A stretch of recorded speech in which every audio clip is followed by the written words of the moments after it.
Welcome back to the program. First and foremost, I will get to the Full Access Friday comments. I'll do that here after I'm done recording this. But this show in particular is going to hopefully alleviate a lot of questions and issues and concerns that some people may have about President Trump, about the administration coming in, and quite frankly, whether or not they're really going to be able to do all of what they're saying, okay? I am not somebody that overpromises and underdelivers, okay? I don't do that. I underpromise and overdeliver, and I have made a career out of that, number one. Number two, I am straight with the audience. I tell them exactly what I know, when I know it, and I only speak the truth.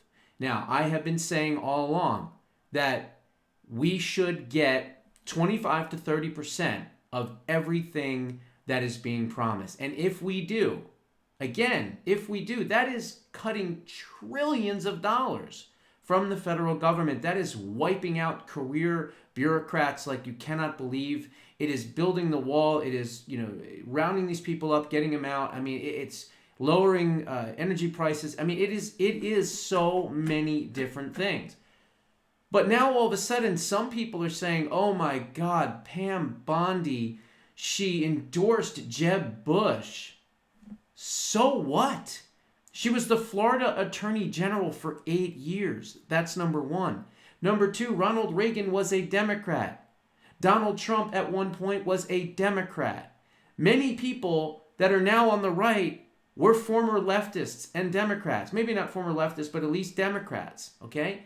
That doesn't mean that just because she may have endorsed someone like Jeb Bush that she's going to be thinking like him and acting like him. Quite the contrary, folks. As a matter of fact, I'll go out right now and tell you this. I'm glad.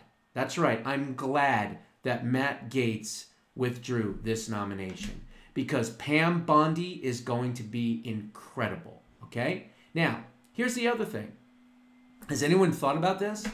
What if Matt Gaetz made it and was recess appointed or whatever, or nominated, and he was the Attorney General? And let's just say that because he's never been an Attorney General before, he's never run an entire Justice Department, he's just been a very good congressman and a good prosecutor and a good lawyer for many years. Now, I'm not knocking him or anything, but let's just say, for argument's sake, that he was the Attorney General, and he just went gangbusters, and he went after Jack Smith, and he went after the J6 committee, and he went after all the prosecutors in New York, and he did it all. But in doing so, he didn't have the experience and left some possible loopholes open for Democrats and Democrat defense attorneys, and they were able to pick apart some of his prosecutions and indictments and get them overturned. Now, I'm not saying that would definitely happen. But with him never running an entire Department of Justice, it is certainly a possibility. Enter Pam Bondi, who is not only an incredible prosecutor, but has run the entire Department of Justice for the entire state of Florida, which is the third largest Department of Justice. But I don't want to sit here and tell you how great this cabinet is. That's not my job. My job is to tell you the people that he's choosing, what I think of them, and what we will need to do to make sure that we can make America great again once again. Okay? That is my job, and that is what I'm going to stick to. However, with that being said, I want you to listen to Stephen Miller. You know who he is, right? Bald guy like me, face for radio, the whole bit, right? But Stephen Miller is now, what would he be considered? So if you have President Trump, who's number one, you have J.D. Vance, who's number two. It could be argued that Elon Musk is number three, but we'll leave him out because he's quote unquote not technically number three, but he's the first buddy. He's got a lot of influence. So then after that, you would have what? I guess Susan Wiles, who helped him win the election, right? So that would be what, your fourth person in the hierarchy? Well, Stephen Miller is number 5, okay? Because he's right with Susan Wiles, and he's going to be the chief of staff, the under chief of staff, whatever they call it, the deputy, I think it's the deputy chief of staff, and in charge of immigration policy too, because he's been great on that. Now, he is very confident. He's always been a very confident person, okay? So I listen to what he says and I go, wow, from your lips to God's ears, I hope and pray that everything out of your mouth that you are about to hear happens 100%.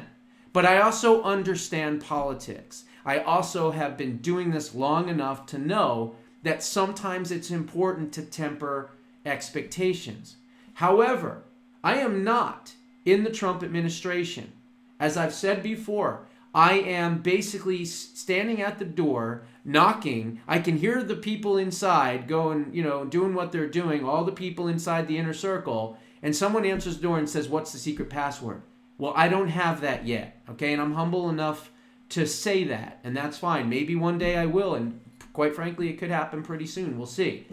But regardless, he's in the room. He's at Mar-a-Lago. He's with Trump constantly every single day. So I want you to think about that, excuse me, while you are listening to this. All right, this is Stephen Miller, and listen to some of the things that he says. It's pretty long, but my goodness, it's unreal. Listen to this. Trump's carrying the momentum from the election all the way to the inauguration. Then it's time for him to execute his vision without delay. Incoming Deputy Chief of Staff for Policy, Stephen Miller, joins me now. Stephen Miller, I don't think I get a chance to congratulate you on air, so congratulations. Thank you. It's our first time being together since this historic landslide victory, so it's great to be with you under such jubilant circumstances. Jubilant for some. If you're Joy Reid, not so jubilant. She's thinking your uncle's going to narc on you.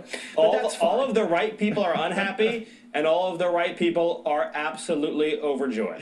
And that's when you know if a pick is good. If someone likes a nomination that you don't like, you're like, oh no. But if someone's freaking out, you're like, that's the guy. Yes, that's always the tell.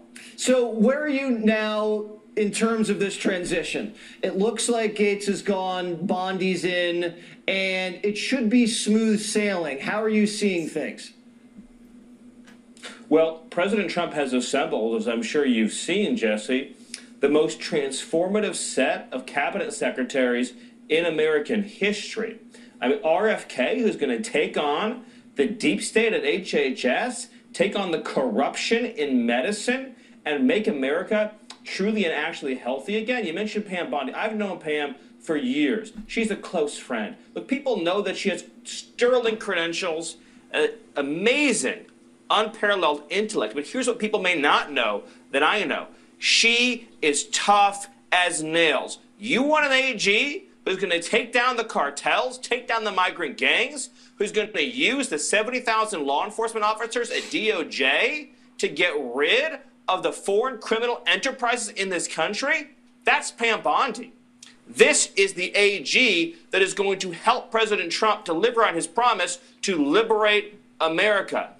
President Trump has also announced a transformative pick for OMB, Russ Vought, that just came out. Russ Vought, nobody, and I don't mean there's any competition here. Russ Vought has been the guy for the last 4 years who's been developing the plan to take down the deep state. That's developing the plan to take down the deep state. Okay, I want you to remember those words. The folks that were on with me live yesterday know exactly the deciphering behind the scenes of what that actually means.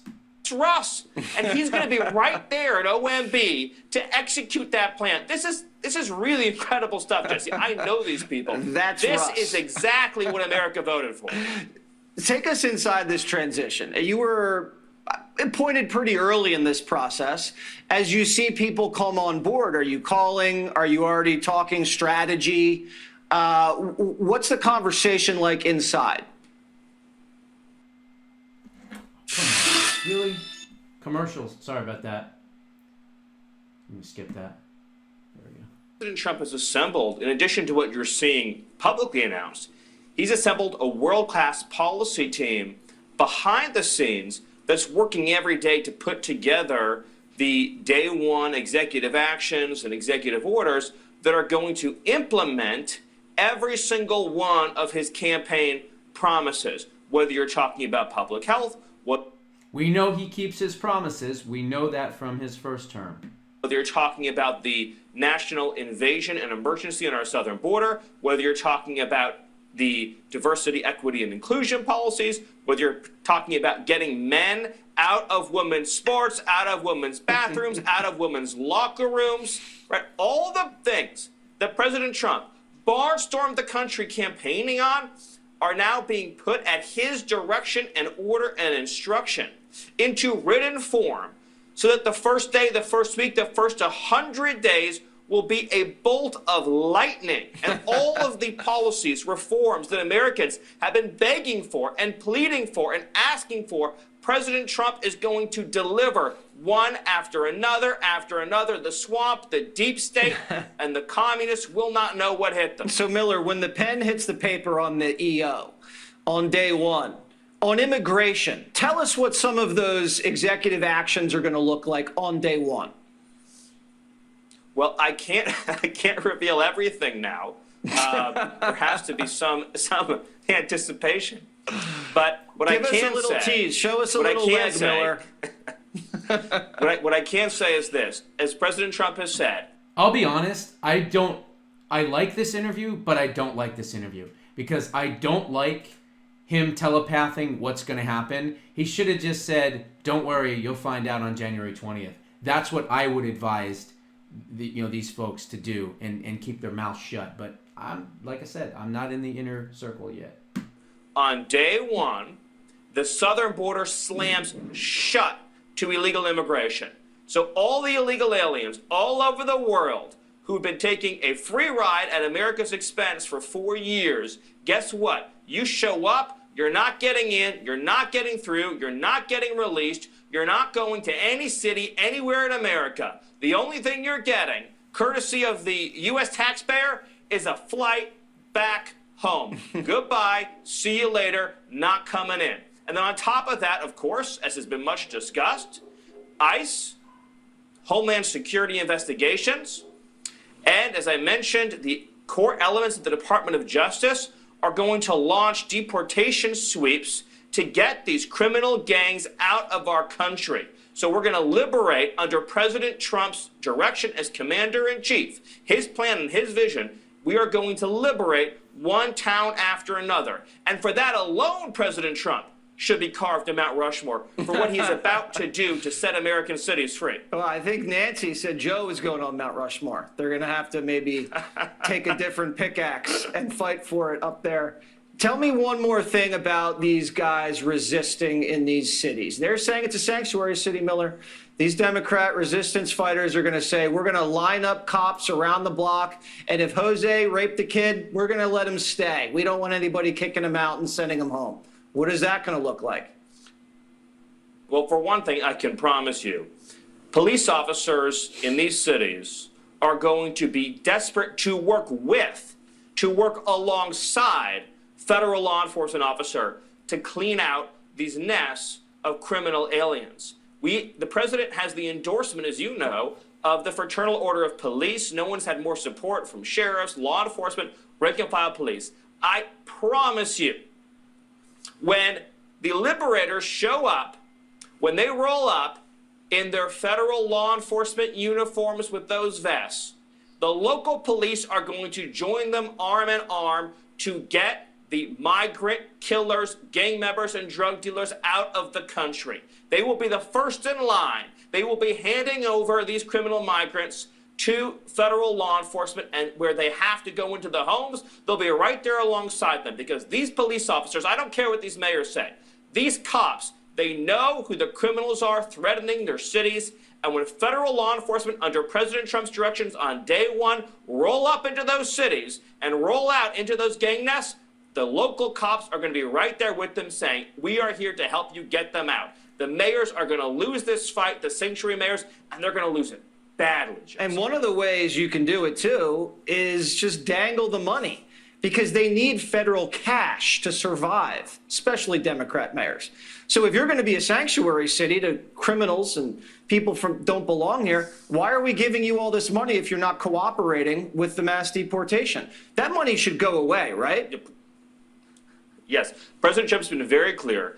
Every federal lever, including financial, will be used to end sanctuary cities' defiance and absolute shirking of their constitutional and legal duties. The federal government has supremacy on immigration enforcement without even a question. This is settled law.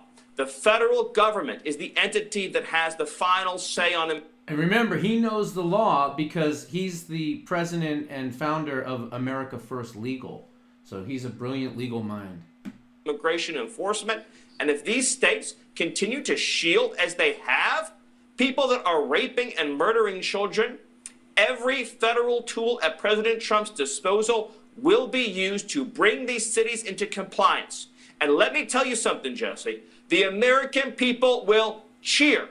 They will cheer. They will celebrate when their parks are clean and safe for the little kids, when there aren't rapists that are trying to menace innocent girls and children, when they can send their kids to school without having to worry about Train to Aragua or MS-13, when they can take a stroll in the evening on a warm, beautiful night and not have to worry about getting crushed in the skull by someone stalking up behind them who doesn't even belong in our country, they will cheer. Not just Republicans, independents, Democrats, Americans all over the country will say, thank God that President Trump is in the Oval Office and is saving our cities from the people that were brought into the country under Joe Biden who do not belong here. The criminals who came out of these other countries, they're fugitives, they're killers, they're inmates. They're going to be set up on planes and they're going to be flown back to wherever they came from. An inspiring bellow from Stephen Miller on the eve of Thanksgiving. Wow. What power, what force. America will be Thanksgiving when they have their own country under their own control again, Jesse. All right. We're making Thanksgiving great again, too. Thank you, Stephen Miller. Have a great weekend. So there you heard it. Now, that is the number 5 guy in the hierarchy, okay? It was Homan, Wiles, and then him. So he was the third person hired. He has been by President Trump's side all these years, not just from the first term, but after, when they stole it, he was right there with him. He's been with him all these 4 years, and he's going to be with him moving forward. So this is not me bloviating and being overconfident and saying what is going to happen here. This is the guy who's in the room saying it, okay? So keep that in mind. It's not me, it's them saying it. Now, the next thing I wanted to show you was this. This is Pam Bondi. Quote, "The prosecutors will be prosecuted." Let's repeat that because it sounds so beautiful. The prosecutors will be prosecuted. Okay? This is her speaking. I think she's on Fox News. The Department of Justice, the prosecutors will be prosecuted, the bad ones. The investigators will be investigated because the deep state, last term for President Trump, they were hiding in the shadows. But now they have a spotlight on them and they can all be investigated. There it is. Okay? Now, what I want you to do this weekend, okay, is I want you to go to YouTube, to X, to whatever, it doesn't matter where it is, and I want you to pull up videos of Pam Bondi speaking, okay? That's what I want you to do. Remember, she was an impeachment lawyer for President Trump.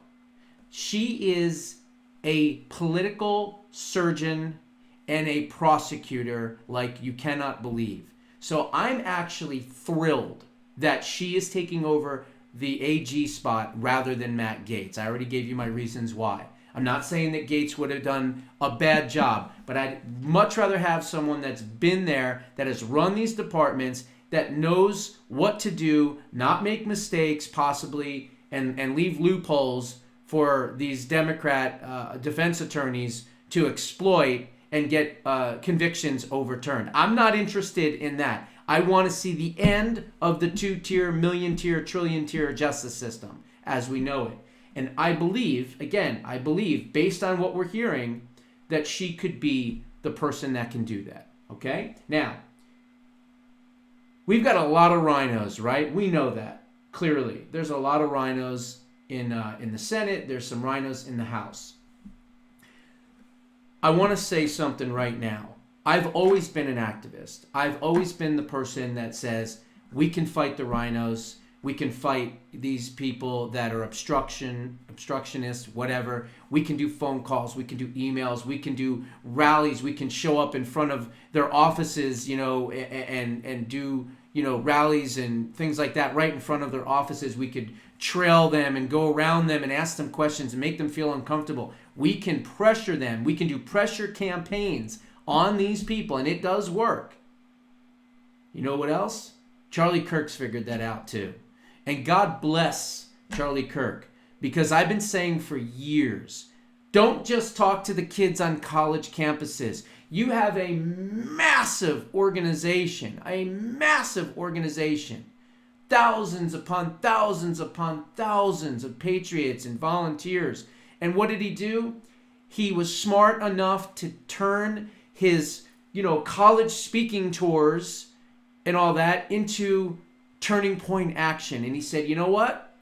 We're going to make sure that President Trump wins this election. We're going to make sure that we're out in the swing states and we are registering voters. And we're going to go from being on college campuses to now going and doing voter registration, voter reaching, get out the vote operations. We are going to be the boots on the ground for the Trump campaign, along with, of course, early vote action and a lot of other smaller groups that don't get mentioned in each individual state. There's a couple in Pennsylvania. There's a few in Wisconsin. There's America Defending Freedom in Arizona here. There's the Georgia Voter GA, my buddy Garland Favorito. So there are a lot of other people at play here. It's not just the media figures, and it's not just Charlie, and it's not just Pressler. There's a lot of other people that obviously need a lot of recognition here. But Charlie has the biggest organization, and Charlie is smart. And what's he doing now? Well, he went from college campuses to turning these students into conservatives and patriots for their country and not to listen to their Marxist professors. Then he went and he said, okay, President Trump, we're going to make sure you get elected because I'm going to take over the get out the vote operation for the Trump campaign. And he was successful, God bless him. And now that we have victory, now that we have a mandate, now that we have the Senate, now that we have the House, who are we fighting? It's not the Democrats. The Democrats can't defeat us. They cannot defeat us. But the rhinos can. And the rhinos are what are going to be the challenge. So what is Charlie Kirk doing now? He's using Turning Point to go after the rhinos, to make sure that they vote for President Trump's agenda. You got that? Listen to this. Charlie Kirk threatens to hold red state tours in home states of GOP senators that are wobbling on President Trump's administration and his goals for his cabinet. Quote, "This is going to be one of the biggest projects we have ever embarked on with Turning Point," Kirk said on an X live stream. Conservative activist Charlie Kirk, who founded the wildly successful pro-Trump group Turning Point USA, is threatening red state senators and congressmen with protests and rallies in their backyards should they refuse to support President Trump's agenda and his cabinet nominees. He specifically named potentially rally locations in states that are represented by more moderate establishment rhino GOP senators and House members with close ties to leadership. Mitch McConnell, John Cornyn, John Curtis, who else? Mark Wayne Mullins, a bunch of others, Lisa Murkowski, Susan Collins. You're going to be visited, okay? There's going to be people in front of your house at 3 o'clock in the morning if we have to. You are going to come along for the ride to make America great again. And people like me and Charlie and hundreds of thousands of other patriots and activists are going to see to it. In a live stream on X on Thursday, Mr. Kirk threatened senators and congressmen with a, quote, red state tour as part of a new pressure campaign to get Republican senators and House members on board with every one of Trump's nominees and his agenda items, many of whom are facing quiet pushback from the upper chamber's incoming majority. On Thursday, Congressman Matt Gaetz was forced to, okay, whatever. This is going to be one of the biggest projects we have ever embarked on, Kirk said. He says at the beginning it will be an encouragement campaign at first. In other words, he's going to start out nice. Hey, look, we understand you need to get on board, okay? And if they're not listening, he's going to turn up the pressure. And he's going to turn up the pressure, and he's going to turn up the pressure until it's a hot red fire under their ass, okay? That's what he's going to do. He says at the beginning, blah, blah, blah, blah, blah. He warns that such an effort would activate into a pressure campaign the likes of which none of these people have ever seen before. We will bring the entire Turning Point Action activists out if we need to. We will bring this roadshow on the ground, by the way, to Rapid City, South Dakota, to Sioux Falls, South Dakota, to Boise, Idaho, to Fayetteville, Arkansas, to Topeka, Kansas, to Tupelo, Mississippi. You picking up what I'm saying and putting down, he said. Kind of weird that he picked places that probably don't have a lot of rhinos and establishment figures, but hey, whatever. That's what, sometimes when we speak off the cuff, we don't say the right states, right? This is going to be a swing state pressure tour. This is going to be a red state pressure tour, Mr. Kirk said. His naming of those cities and states is notable because they are home to GOP senators, many of whom are committee chairmen, who are closely aligned with Senator Mitch McConnell, who have also been silent on some of President Trump's current nominees. For South Dakota, he is obviously referring to Senator Thune. Okay, well, now it makes sense. Again, I don't read the articles beforehand. I saw the headline and I wanted to go with it. The Republican leader-elect and Senator Rounds, who was likely to vote against Mr. Gaetz.